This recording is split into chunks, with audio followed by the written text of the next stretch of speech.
Hello, everyone, and welcome to another episode of the Rouge Rugby podcast, where we talk about real Canadian rugby. I'm Stu Hardy, joined once again by Jeff and Ed. Guys, I think we've got a great weekend of Canadian rugby coming up, but first of all, we have to turn our attention to South Africa for the first of the women's tour down there. First game, first try, first kicks, everything basically on paper seemed to go exactly as planned for Canada. It was, a very bruising encounter. Obviously, we're in Pretoria, so high elevation. I think that was always a concern coming into this game. But ultimately, the final result is what Canada needed. It's been a couple of months since the Pacific Four series, so and we've had um, the Women's Elite Rugby Championship conclude. We've had this training camp in Ontario. We've had the touring squad go down to South Africa as well. And, Jeff and I did the late episode last week to talk about how the squad lined up and, lined up pretty well, I think. Full-time result, Canada 50, South Africa 20.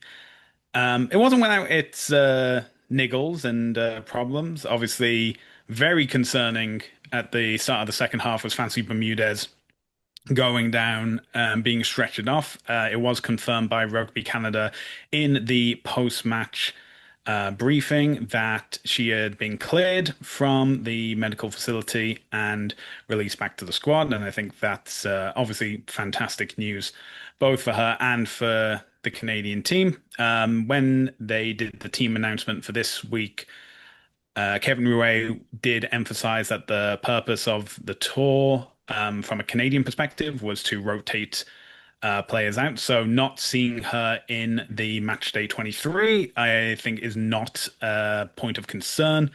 But obviously, it seemed like she took a pretty big hit and got the wind knocked out of her. And it's good to see and, well, good to read that she's on the mend.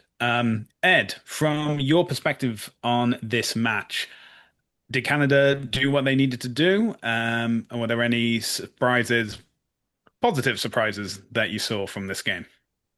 Oh, I think that 100% they did what they needed to do. I would have been surprised if they didn't put at least 20 points on South Africa. I think, a couple of points that I picked up on with Perry in it fly half, we saw Simmons getting two tries there.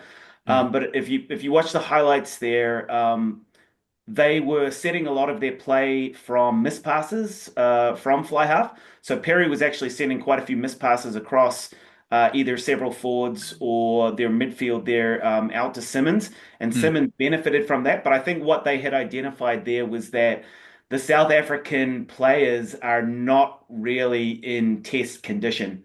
mm, South Africa's been building their program, but if you looked at some of the fitness of those South African players and the way that they were getting around the field, they didn't look to be in test condition to me. So I think Canada, this is a really good thing, I think, is that they quite rightly identified that there is space outside of those midfield channels.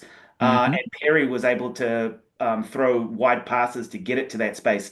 So that's number one there for the coaching and the review of the South African team, that they're able to identify flaws in the South African team and exploit them, which is really, really good. The other thing that I would point out is that Canada went with a 6-2 split. And again, for this weekend, they're going with a 6-2 split again. I believe that Canada, the Canadian women right now, are building the best forward pack in the world. Uh, mhm, I think the strength of their forward pack there, their loose forwards, Boom's become the most capped Canadian player there.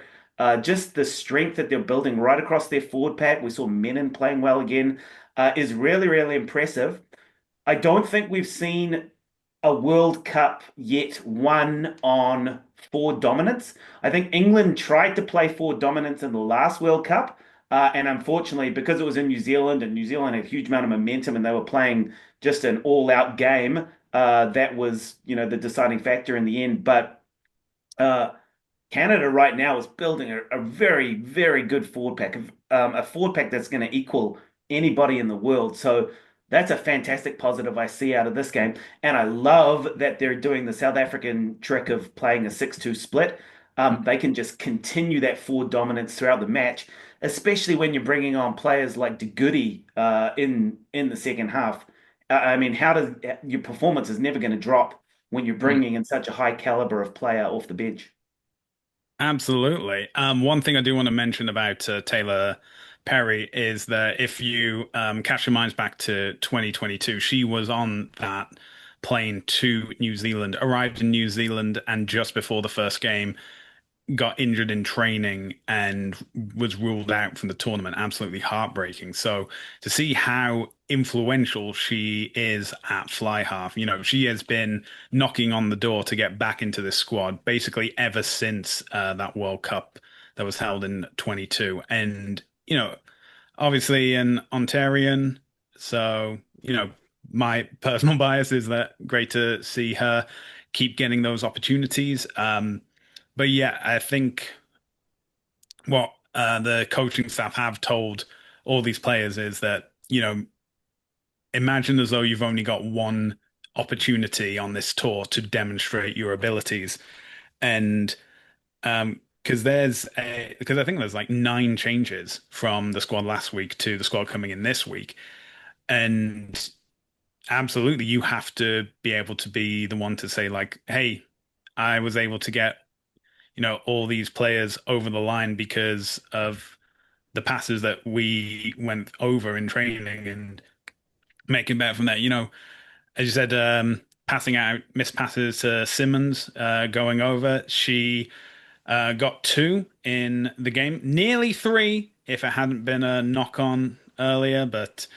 We make do with what we can. And besides, a 30-point cushion is nothing to be shy about. Jeff, what were some of your highlights from this match? Well, definitely South Africa tried to, I think, intimidate Canada in the forwards and muscle it up there. Partly that was what's shown in the injury list. But I do think also what Ed said about the 6-2 split is probably the right way. I think Canada's also looking at how will the weather be in England in the Mm, fall, and probably am expecting a forward battle. I mean, coming back to Ed's point about the forward dominance not winning yet, England probably would have won if it wasn't for an unfortunate card in that final. Even mm, if it was by the way the law was written at that time was the correct call, it still, I think England was up 17 nothing at that point mm. beforehand. So unfortunate for them, but I think Canada is taking that game plan and it's expanding on it. And definitely, like if you look at it, it's at the lineup. It's as you said, nine turnover. Paquin is getting a start this one. I think bringing the goodie off the bench is probably the right call here. I think they're going to try to muscle up and maybe try to push around South Africa a bit more in that way, not just run them around, but show them, we own the breakdown. We own the Well, let's collision. go over the upcoming match day 23. In the forwards, we have Casil, Boag, De Merchant, Boom, Royer, Boysa, Paquin, Senft. And in the backs, we have Peltier, Gallagher, Norston, Grant, Sumanu Tafa, Scurfield, and Shell. And on the bench, we have Taylor McKnight, Nelson, Wood, O'Donnell, Smith, DeGoody, Apps, and Simons. So of those players I've just listed, Bogue, Bookaboom, Royer, Boyser, Senft, Peltier, Sumanu Tafa, Shell, and then on the bench, Nelson, Wood, O'Donnell, Smith, Apps, and Simons are the only players that are getting the opportunity to play two tests in this series. So huge shift with everything going on. Um, yeah, I think it's going to be a very interesting game to see. Obviously, now we have Claire Gallagher at 10 starting for Canada. So interested to see what her tactical decisions are going to be and how those benefit Canada, or if even South Africa may have an opportunity, probably in the first half, to show that they have been able to learn from last week's fixture and able to counteract Canada's attack. Again, I agree with you, both of saying that, they don't have the match fitness of test level. Obviously, South Africa women have been competing in WX2, whilst Canada have competed and hosted WXV1 in and I think that also that being a closed round of competition ensures that there's consistent top level opposition for Canada to be facing. We're still not as big a divide as some other nations in that regard when it comes to WXV, but you know, if you're not in like the Six Nations and you're not in a regular competition like the Pacific Four Series, I think that is a definite handicap. And I'm hoping that there's going to be a competition that South Africa women can take part in that offers them, quality opposition for them to play on a regular basis. But that said, what do you make of this match day squad? Jeff, I'll go to you first. What do I make of it? Well, it'll be very interesting to see how that back line runs, especially with all the changeover. I think the forwards still they're going to win the collision. Hopefully the scrum holds and they're steady. But I'll be very interested to see how that the midfield especially goes too. Can they get over the gain line and open the space for the back three? Hmm. And Ed, what are your thoughts on this starting lineup and how the bench can make an impact in hopefully the second half? Yeah, so I think it's smart selection.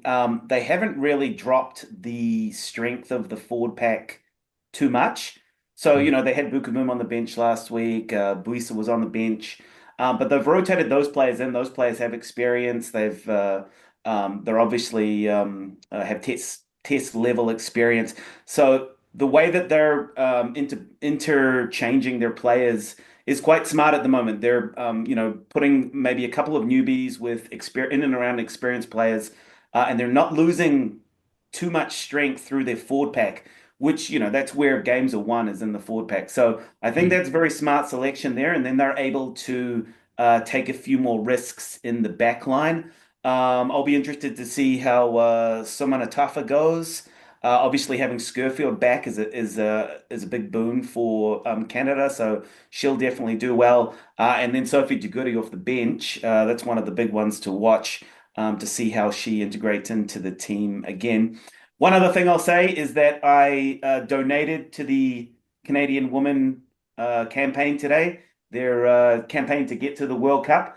They're looking for $1 million, and I think I just heard apparently they're three-quarters of the way there already. So hopefully they can achieve their goal. They're one of the most underfunded teams in women's rugby, so be good for everyone in Canada to support them. Absolutely. Yes, you are right. There's 75% of the way to their goal, so they are 250,000 from achieving that target of $1 million. So yeah, if you have the opportunity, please donate if you can. Just want to throw back Tyson Bukaboom set to earn a 75th cap this weekend. Contrast that with Carissa Norton, who is set to get her first, and Taylor McKnight is likely to get her first as well, coming off the bench as a front row replacement.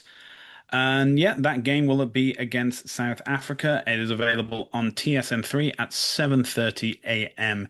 Eastern Time. So make sure to set your alarms to be there for that match. Quick trivia question for you guys. Do you know if any of the female players have 100 caps?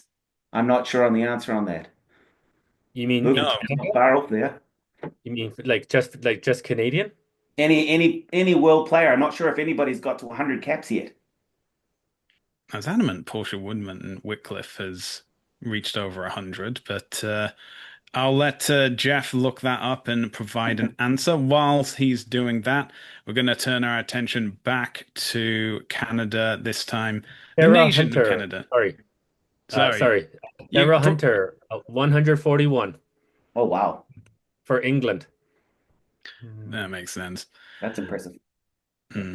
Sorry about that. That's okay. Whilst we're finding out who has the most cap in women rugby, our attention is moving to the men's team as we head to Edmonton for the first of the two games of the Edmonton series.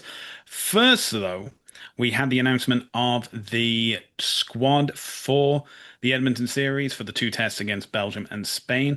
So, from the 42-man squad, they trimmed it down to 33, which means we got to say goodbye to Caleb Ashworth, Griffin Phillipson, James Stockwood, Jeffrey Young, Caden Duguid, and Carl Hunger from the forwards, and Ethan Turner, Josh McIndoe, Luke Toroka, Morgan Donato, and Nick Benn from the backs. But we had some additions. Josiah Mora was able to return, and Brendan Black, despite not being listed in either the 42-man squad or the 59-man long list, was brought into this training series. So that was an interesting turn of events. But I think I gotta feel sorry for like some of the guys like Caden Duguid. I think this was a great opportunity for him to get some game time in, especially before the Pacific Nations Cup. However, this is all speculation because Rugby Canada haven't announced why certain players aren't in. Unfortunately, they're whether it's injury or lack of availability or anything along those lines.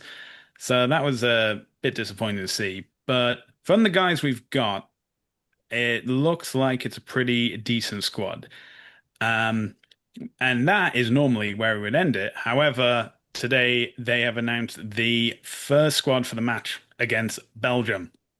So, in the forwards, we have Callie Martinez, Andrew Quatrin, Cole Keith, Piers von Dadelsen, Isaac Kelly, Matt Heaton, Lucas Rumble, and Matthew Oworu. And in the backs, we have Brock Gallagher, Cooper Coates, Josiah Mora, Talon McMullen, Noah Flesh, Isaac Olson, and Brendan Black.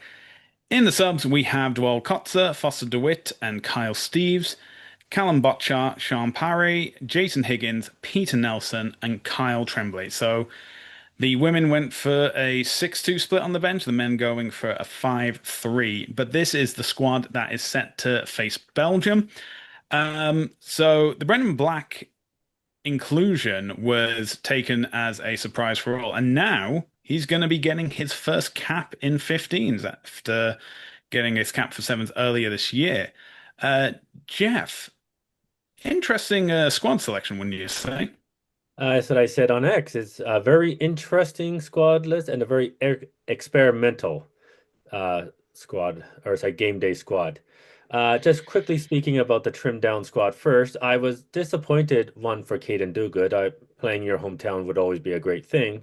Feel sorry for him. I also was disappointed that Caleb Ashworth was not in the 33-man list, with Tighthead being a bit of a question mark for Canada. I was excited to see him, and Josh McAdoo in the backs was also another one I was disappointed not to see there.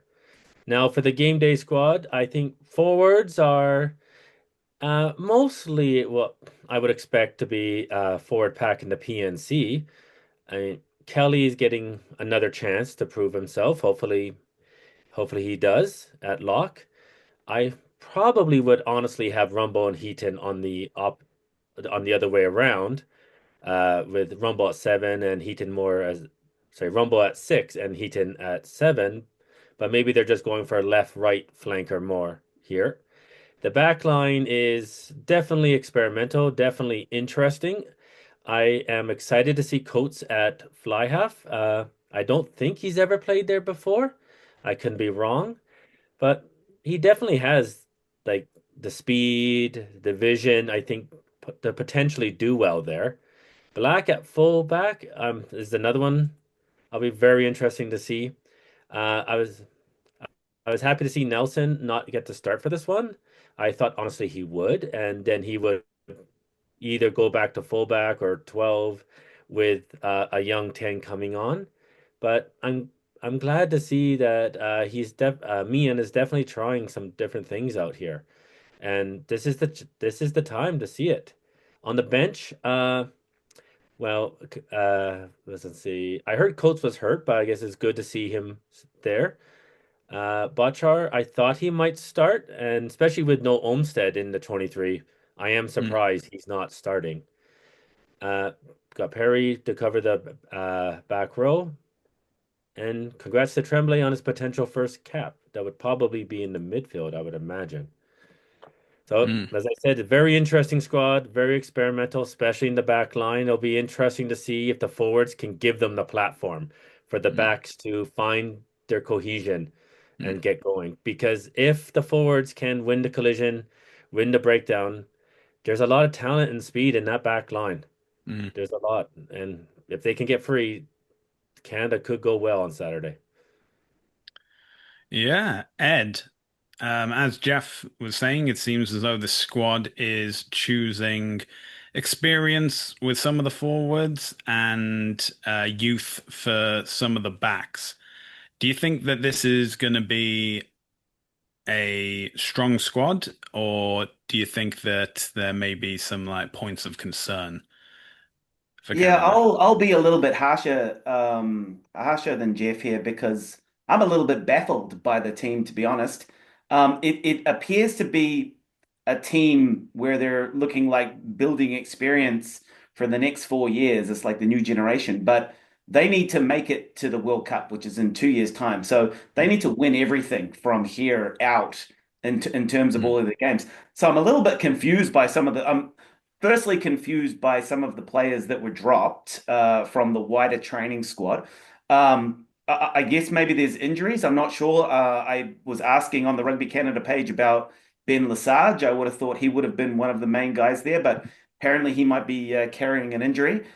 hmm Um, Cooper Coates at fly half. Not sure about that. That's an experiment for sure.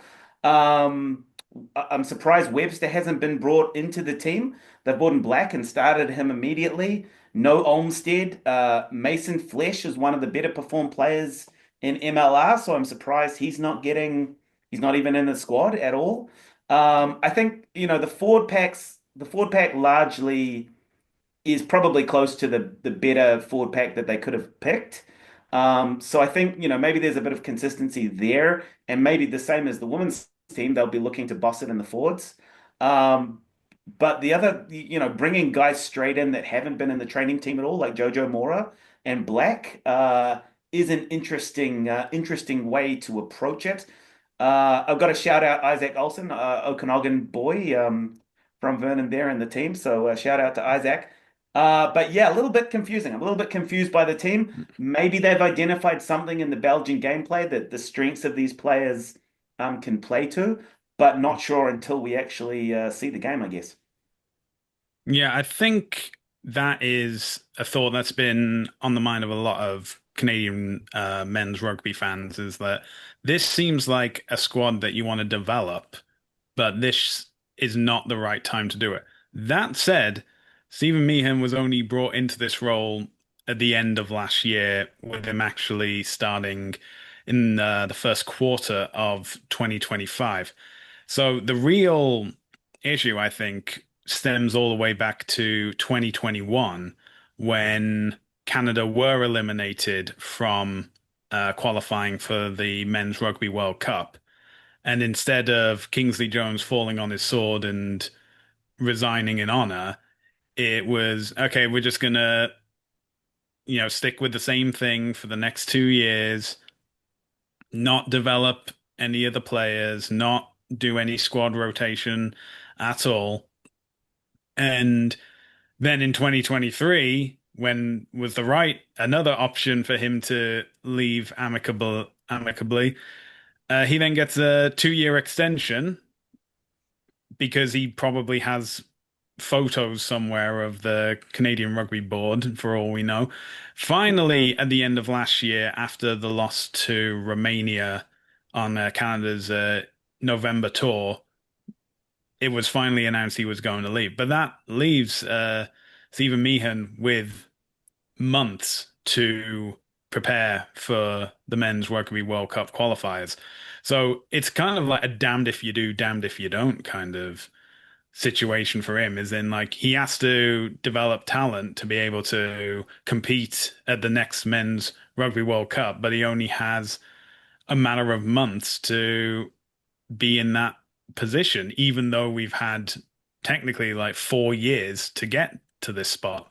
So, I that's my view of it, as in if Stephen Meehan had come in, December 2021, January 22, then he could have been developing like the next generation of players, getting them ready with the intent to qualify for the World Cup in Australia. Instead, he's just been given the short end of the stick and the shortest time frame possible to prepare this squad. So I So think that's my question, Stu. yeah, Why hasn't he gone with more experience, given that he has such a short timeline? You'd think you'd be going for guys like Olmsted, Lesage, Spencer Jones is not even in the squad, which is mm, interesting.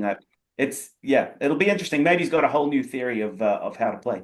yeah, Well, from I'll say a couple of things. I do know Webster apparently is not here due to work commitments, but apparently he will be in the PNC.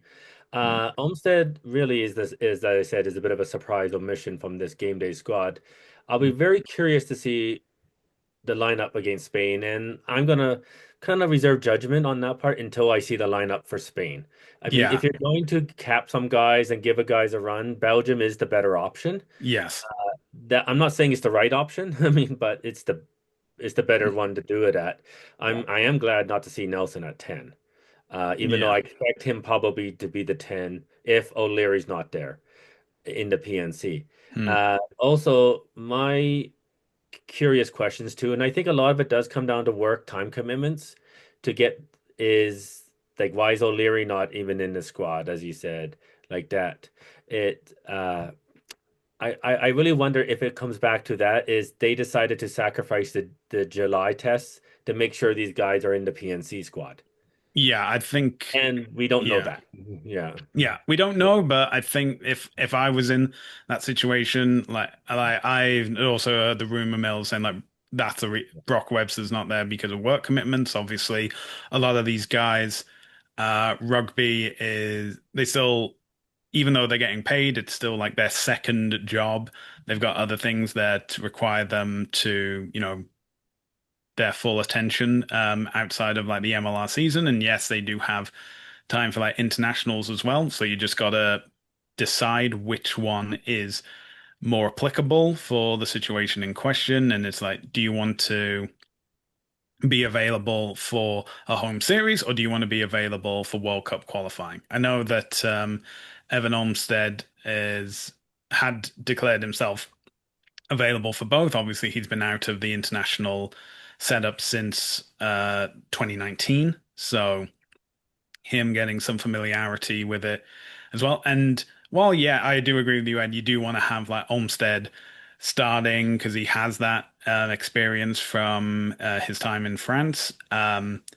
Is like, if you want to have that opportunity, do you also want to have that risk of potentially getting injured as well, and then him not being available for the PNC? Now, in the same vein, you could say, oh, he could get injured against Spain, but Spain have obviously grown in strength over the past few years, and they've been knocking at the door of World Cup qualification since 2019 as well. So, I think I'll agree with you on with you, Jeff, and that I'll reserve judgment until that Spain squad is announced.